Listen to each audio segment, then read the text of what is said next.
C'est en fonction des indicateurs de performance que tu prends des décisions et que tu changes ta stratégie et que tu prennes une avance sur les autres. Aujourd'hui, on voit l'exemple de Orange. Orange a pris une avance sur les autres. Pourquoi? Parce qu'ils arrivent à mettre en place des indicateurs de performance, ils arrivent à les analyser, ils arrivent à créer une valeur ajoutée. Jusqu'à ce qu'aujourd'hui, ils soient sur Orange Bank. Et que nos amis de Wave les copient pour commencer à faire Wave Bank. Et là-bas aussi, ces spécialistes-là, ils créent des indicateurs puisqu'ils vont faire un indicateur de ce qu'on appelle le taux de remboursement. Pour voir entre ceux qui ont pris, parce que leur objectif, par exemple, c'est d'octroyer un crédit de 1 milliard. Et puis, à la longue, ils vont voir sur les 1 milliard combien on a fait de crédit. Donc, c'est déjà un premier indicateur. Et puis, le deuxième indicateur, c'est le taux de remboursement. Mais je ne suis pas dans le métier. Mais j'arrive déjà à anticiper pour dire que tout le monde peut en faire autant. Et lorsque vous avez cet esprit de diagnostic-là, quelle que soit l'entreprise où on vous met, vous poussez. Nous avons aujourd'hui organisé les premières étapes du contrôle de gestion en collaboration avec le cabinet A-Performance.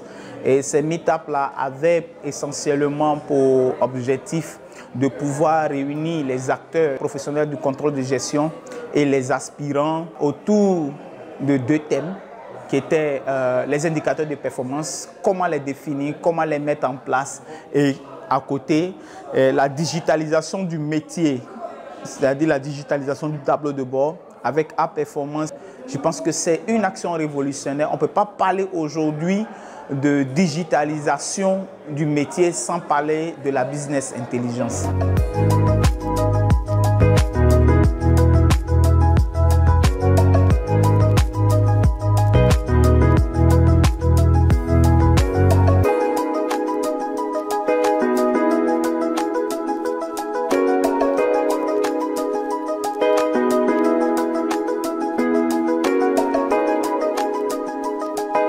Au niveau de Power BI, on a un peu plus d'une 60aine de connecteurs. Il va se connecter à des fichiers Excel, à des fichiers CSV, à des, je dirais, même des fichiers PDF, etc., etc. Une fois qu'on va récupérer nos données, on va les transformer. Parce que les données ne sont pas forcément utilisables en amont.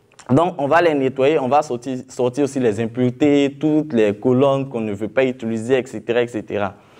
Après le nettoyage, maintenant, on va les modéliser, c'est les mettre en relation. C'est-à-dire, notre jeu de données qu'on a, si on a plusieurs jeux de données, est-ce qu'il y a des connexions? Par exemple, on a la base de données des villes, de l'autre côté, on a les chiffres d'affaires par ville. Donc, est-ce qu'on peut connecter le chiffre d'affaires par ville à la base de données des villes, etc., etc.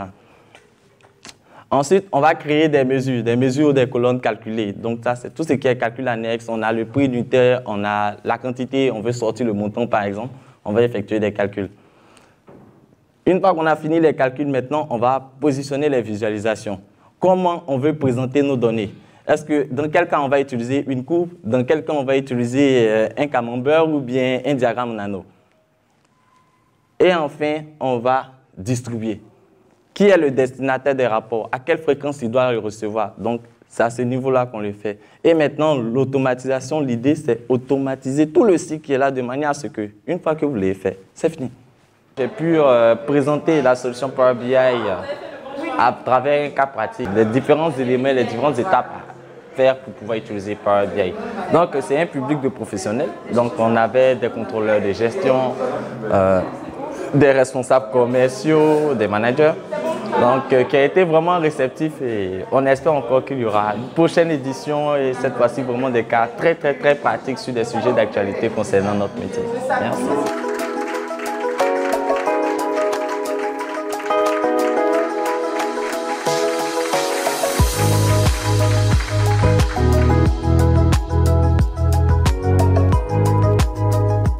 Cette formation est la bienvenue et nous espérons avoir encore d'autres formations, d'autres séances surtout concernant le budget, les tableaux de bord et tout ça.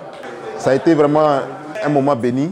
Alors donc nous espérons avoir d'autres séances de ce genre pour pouvoir avancer dans ce que nous faisons. On a compris que le tableau de bord n'est pas forcément pour les financiers, ça s'adapte à tous les métiers dans une entreprise. En tant que logisticienne, le tableau de bord aujourd'hui nous permet d'avoir plus de vision, de voir un peu plus quelles sont nos attentes et puis nos objectifs dans l'entreprise. En tout cas, vraiment, je loue l'initiateur de ce meet-up-là. Vraiment, je lui dis merci pour nous avoir permis de pouvoir participer à ça. Je viens de participer à ce meet-up, cette formation qui m'a beaucoup aidé principalement sur comment mettre en place des indicateurs de performance, quelle que soit l'activité ou quel que soit le domaine d'activité ou le service. Après, à l'issue de cette formation, je suis aujourd'hui capable de mettre en place ou de déterminer des indicateurs de performance